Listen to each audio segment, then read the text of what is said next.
प्यारे बच्चों, छठवीं कक्षा के गणित के दूसरे चैप्टर पूर्णांक के पहले लेक्चर में आपका स्वागत है। इस भाग में हम लोग प्राकृत संख्याएं और पूर्ण संख्याएं के बारे में पढ़ेंगे। प्राकृत संख्याएं है क्या?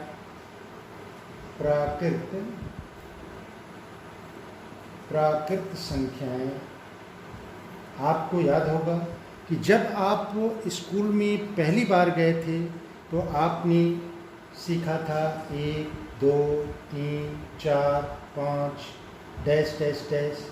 तो ये जो संख्या है इसी को हम प्राकृत संख्या कहते हैं। इसको इस तरह से भी हम कह सकते हैं कि गिनती वाली संख्याएं प्राकृत संख्याएं कहलाती हैं। गिनती वाली संख्याएं प्राकृत संख्याएं कहलाती हैं। संख्याएं कहलाती हैं।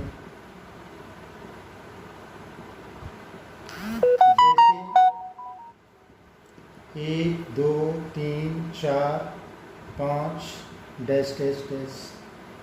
अब बात हम करते हैं पूर्ववर्ती और परवर्ती।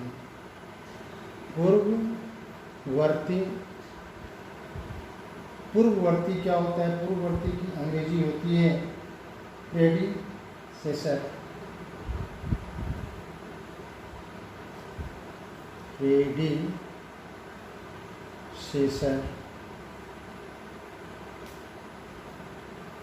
और इसके बाद है परवर्ती।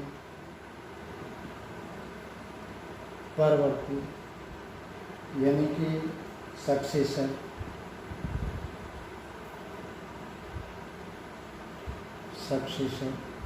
यहाँ पे ध्यान दीजिए शब्द पर। यहाँ पे लिखा हुआ है पूर्ववर्ती। पूर्व का मतलब क्या होता है? पहले। और पर का मतलब होता है बाद में। ठीक है ना? यानी कि किसी संख्या के पहले जो संख्या आती है वो उस संख्या का पूर्ववर्ती कहलाती है, और किसी संख्या के बाद यदि कोई संख्या आती है तो वो उस संख्या का परवर्ती कहलाती है। जैसे मान लीजिए यहाँ पे 7 है, तो अब 7 के पहले यहाँ पे देखिए 5, 6, 7 ऐसे है। तो अब 7 यहाँ पे, इसके बाद 8 भी लिख लीजिए। तो 7 के पहले कौन सी संख्या है? 6। यानी कि 7 के पहले 6 है। इसका मतलब क्या हुआ कि 7 का पूर्ववर्ती 6 कहलाएगा। और यहाँ पे 7 के बाद क्या है? 7 के बाद 8 है। 7 के बाद 8, यानी कि 7 का परवर्ती 8 कहलाएगा। तो यहाँ पे हम ये देख रहे हैं कि 7 का पूर्ववर्ती 6 कैसे मिल रहा है। 7 में जब हम 1 घटा रहे हैं तो हमको 6 मिल रहा है। यानी कि किसी संख्या का पूर्ववर्ती ज्ञात करने के लिए उस संख्या में से हम 1 को क्या करेंगे? घटा देंगे। ठीक है? और किसी संख्या का परवर्ती अगर ज्ञात करना है तो उस संख्या में हम 1 जोड़ देंगे। ठीक है? तो इसको हम इस तरह से कह सकते हैं कि यदि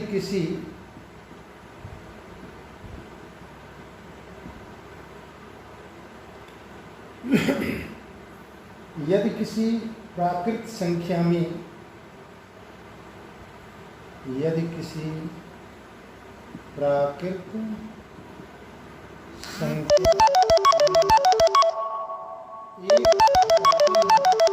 में से 1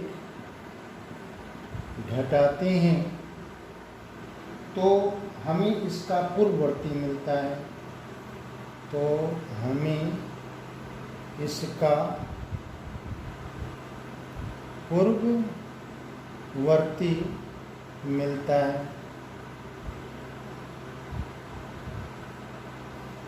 और किसी प्राकृत संख्या में एक जोड़ते हैं तो हमें इसका परवर्ती मिलता है। ठीक है, जैसे अभी हमने बताया कि 7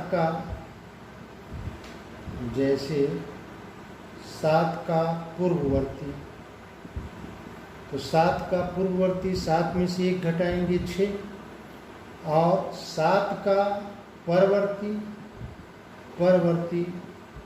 तो ये हो जाएगा 7 में 1 जोड़ देंगे तो 8 हो जाएगा।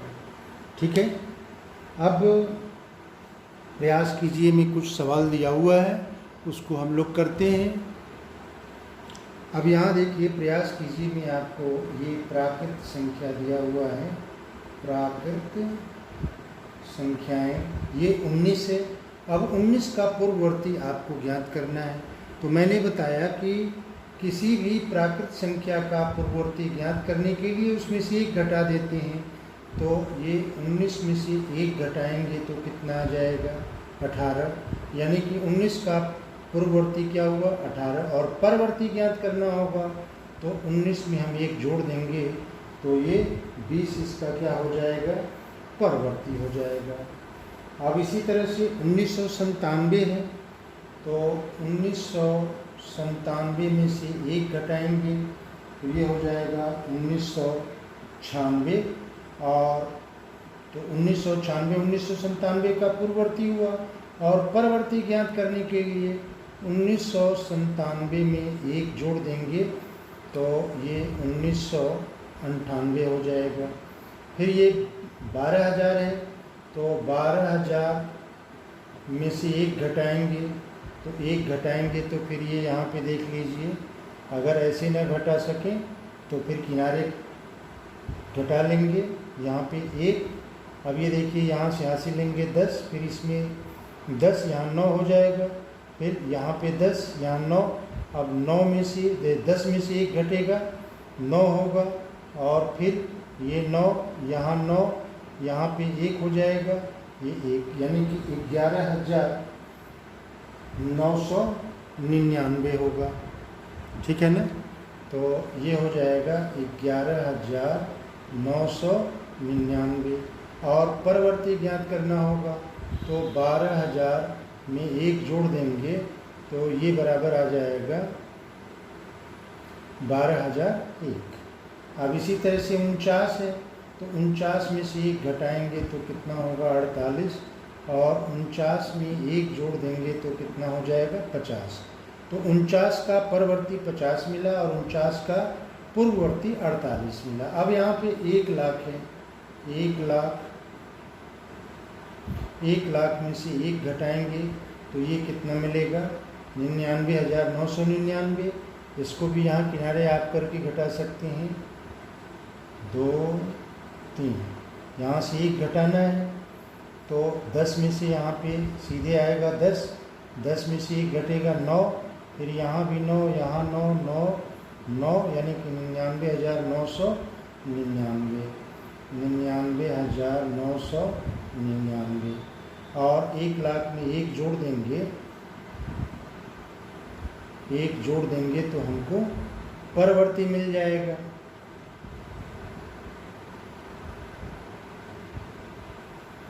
ठीक है, अब इसी तरह से 24,40,701 है, 24,40,701, इसमें से 1 घटाएंगे तो ये आ जाएगा 24,40,700 हो जाएगा, और 24,40,701 में 1 जोड़ देंगे तो 24,40,702 हो जाएगा।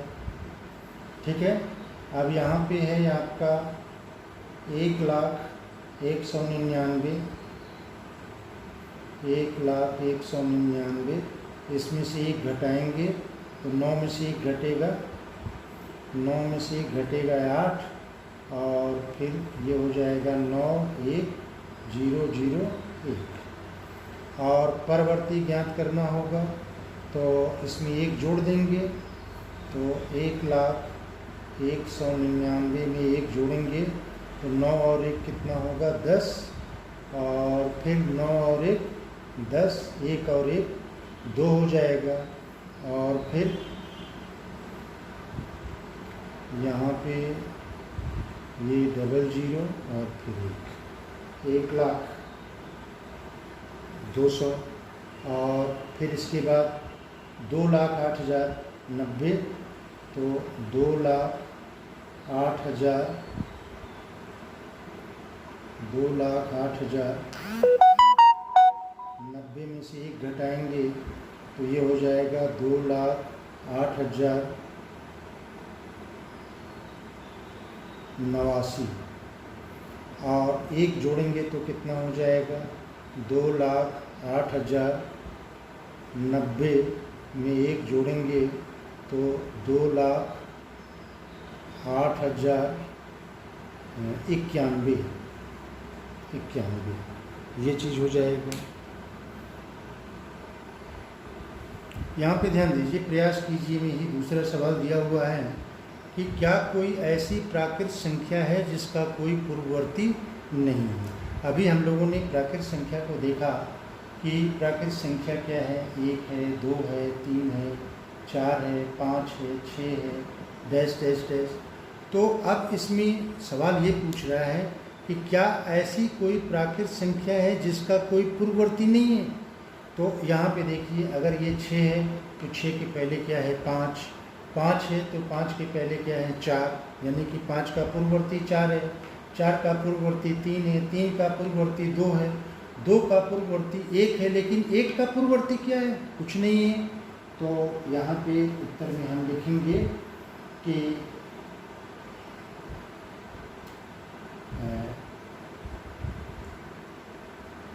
एक ऐसी प्राकृत संख्या है,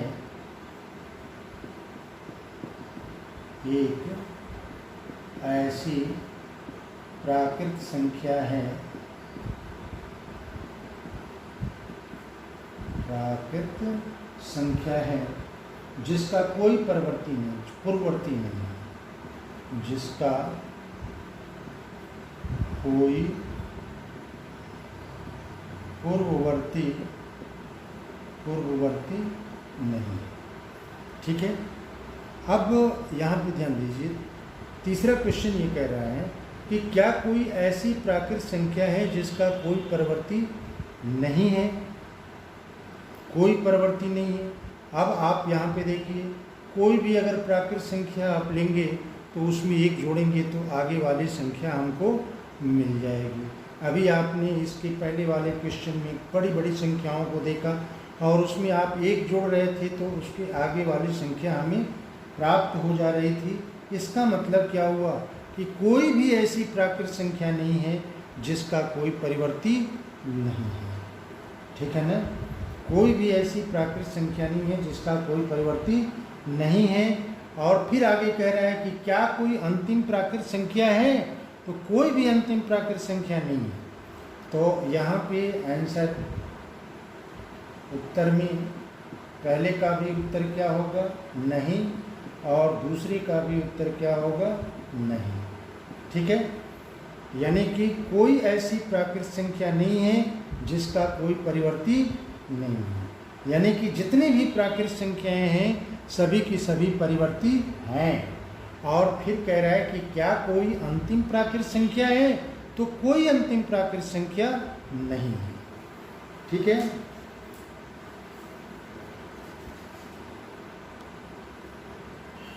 तो अभी हम लोगों ने प्राकृत संख्या के बारे में पढ़ा कि प्राकृत संख्या क्या है, 1 2 3 4 5 6 7 डैश डैश डैश।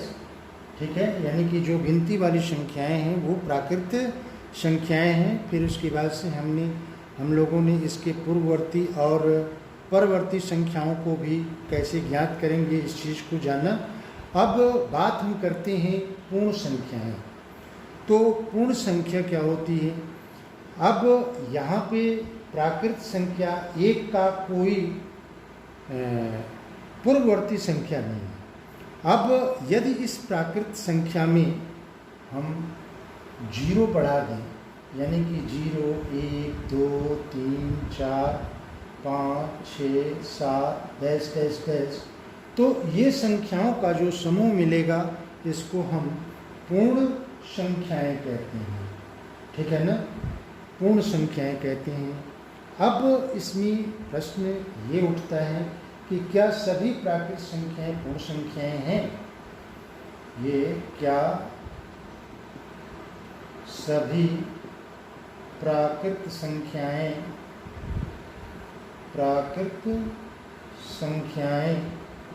पूर्ण संख्याएं हैं? पूर्ण संख्याएं हैं। अब यहाँ पे देखिए, ये जितनी भी प्राकृत संख्याएं हैं वो सब की सब इस पूर्ण संख्याओं के समूह में हैं, यानी कि ये सभी की सभी प्राकृत संख्याएं क्या होंगी? पूर्ण संख्याएं होंगी। तो यहाँ पे उत्तर मिलेगा क्या चीज़? हाँ। अब इसी के उलट क्वेश्चन अगर हम ये करें कि क्या सभी पूर्ण संख्याएं प्राकृत संख्या हैं? क्या सभी पूर्ण संख्याएं प्राकृत संख्याएं हैं? तो उत्तर क्या मिलेगा? नहीं। क्यों?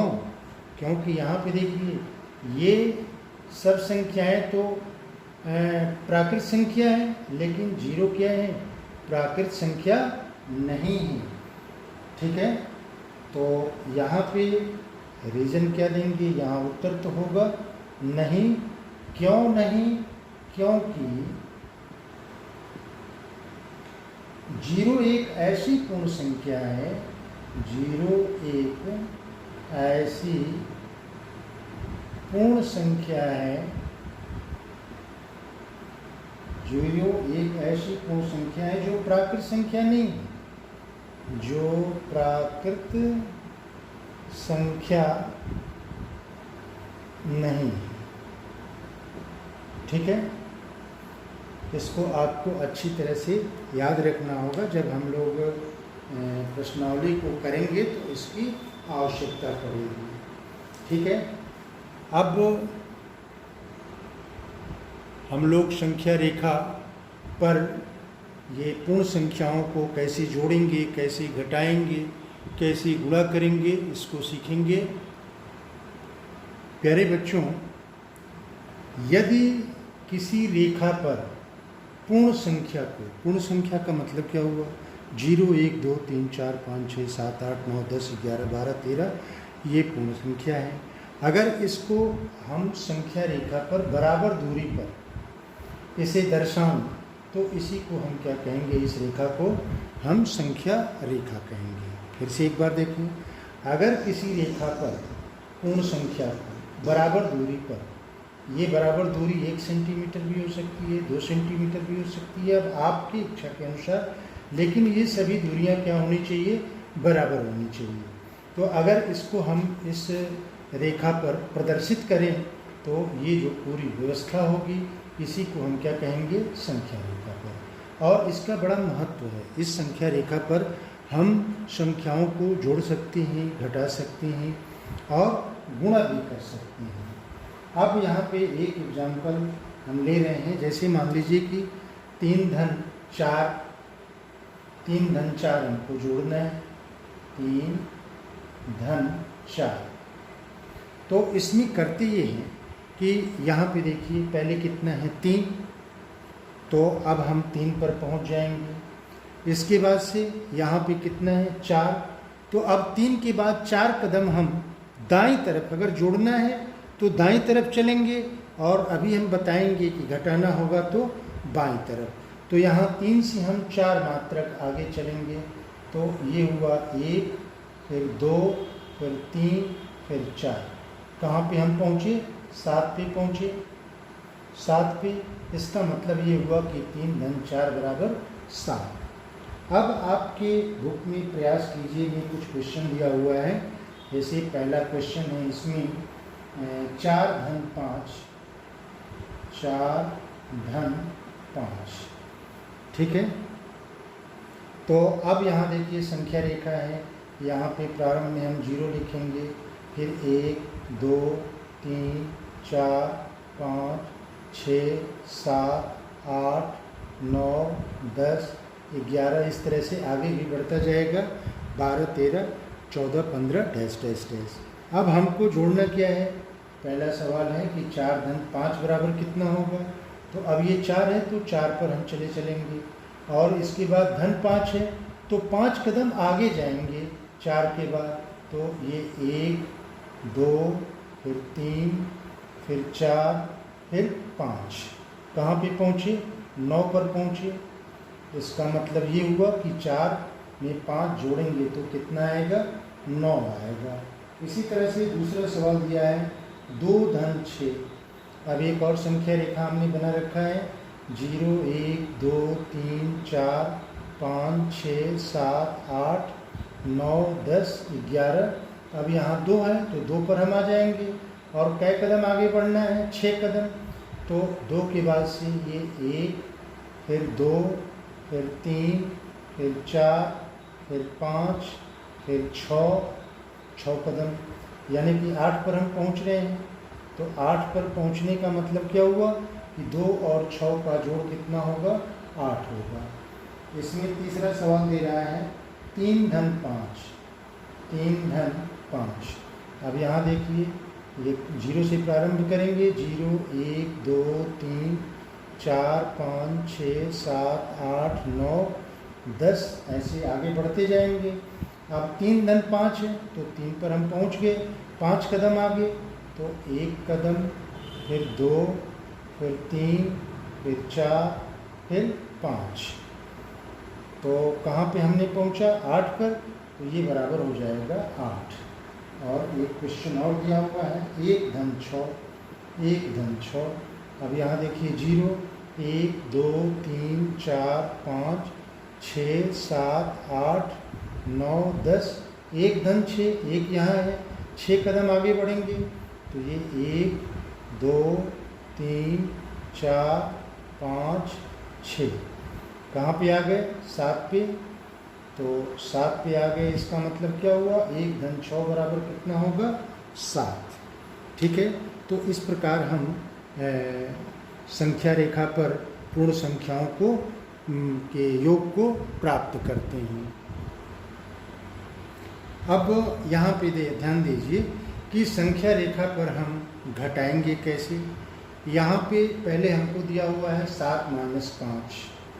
तो जोड़ने के लिए मैंने क्या बताया था, अगर 7 धन 5 होता तो 7 के बाद से हम 5 कदम आगे बढ़ते, और जब घटाना है तो 7 के बाद 5 कदम पीछे बढ़ेंगे, ठीक है।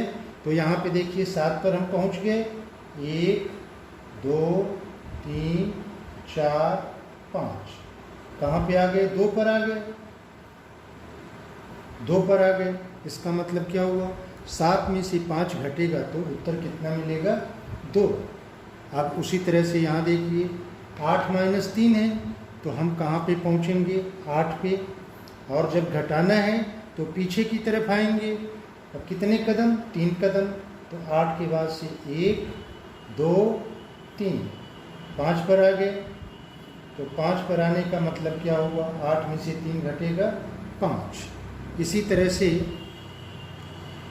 आपका 6 है, 6 में से 2 घटाना है तो 6 से 2 कदम पीछे आएंगे, 1 2, किस पे आ गए, 4 पे। तो ये बराबर हो गया 4। इसी तरह से 9 - 6 है, तो यहाँ पे आपका 9 है तो 6 कदम पीछे, 1 2 3 4 5 6, 3 पर आ गए। तो 3 पर आने का मतलब क्या हुआ कि 9 में से 6 घटेगा, 3 हो जाएगा, ठीक है। अब इसके बाद से हम लोगों ने जोड़ सीख लिया, संख्या रेखा पर घटाना सीख लिया। अब गुणा कैसे किया जाएगा इसको सीखेंगे। अब यहाँ पे ध्यान दीजिए, संख्या रेखा पर गुणा, तो यहाँ पे हमको करना है 3 × 4। तो 3 गुणे 4, इसको संख्या रेखा पर हम कैसे इसका गुणन प्राप्त करेंगे। तो यहाँ पे कितना है 3, यानी कि एक बार में हम 3 मात्रक चलेंगे और कितना बार चलेंगे 4 बार। तो अब यहाँ से 0 से हम चलना प्रारंभ करेंगे 3 मात्रक, तो 3 मात्रक 1 2 3, यहाँ पे 1 हुआ। कितनी बार ये करना है हमें 4 बार। तो फिर 1 2 3, फिर 1 2 3, फिर 1 2 3, ठीक है। एक बार में 3 मात्रक और कितनी बार 4 बार। तो हम कहाँ पे पहुँचे 12 पे। तो 3 में 4 का गुणन क्या होगा 12 आएगा। अब यहाँ पे देखिए 2 गुणे 6 है, तो एक बार में हमको 2 मात्रक चलना है और कितनी बार 6 बार, यानी कि 2 मात्रक यहाँ पे चलेंगे तो 0 से चलना प्रारंभ करेंगे। ये हो गया 2, फिर 1 2, फिर 1 2, फिर 1 2, फिर 1 2, फिर 1 2। अब ये देखिए 1 2 3 4 5 6 कदम चलना है और एक बार में 2 मात्रक, एक कदम में 2 मात्रक। तो ये कहाँ पे पहुँचे 12 पे, तो ये बराबर हो गया है आपका 12। अब यहाँ पे देखिए 3 गुणे 3 है, तो एक कदम में कितना 3 मात्रक।